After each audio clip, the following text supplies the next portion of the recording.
You probably all remember the first weeks of the COVID-19 pandemic. People were all very confused back then, agitated, even scared, because we didn't understand what was happening, how this new virus was spreading.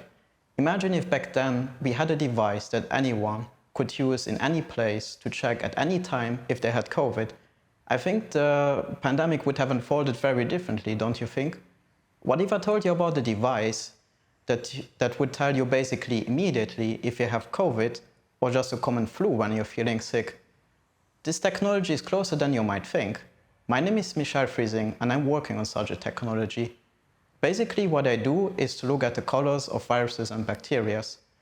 Distinguishing and identifying different objects based on their color is really fast because information is transmitted at the speed of light, plus you don't need to touch the object. So you might wonder, what color does a virus have?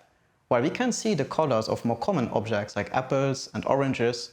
With our naked eye, we need a special camera to see the colors of viruses. A virus, like any other object, interacts with light. It absorbs part of it, which gives rise to a color.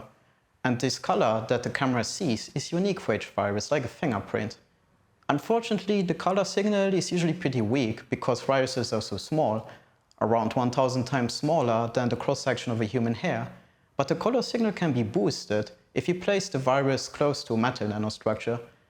This nanostructure can be a small metal nanoparticle, only a few hundred nanometers in diameter, or an array of nano-sized holes in a metal film. So basically a structure that is of the same size as the virus.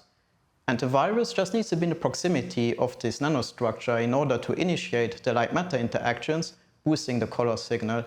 And since the virus doesn't bind to the nanostructure, it can be reused afterwards.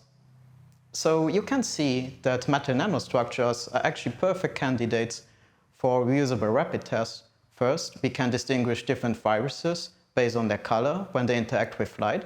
So there's no need to isolate antibodies or to sequence genetic material first.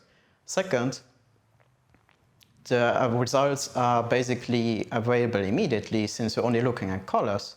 And speed is vital if you want to stop the spread of an infectious disease. And finally, the tests are reusable. And this is crucial because right now we do not have the resources nor the infrastructure to monitor the whole population on a daily basis only with single-use tests.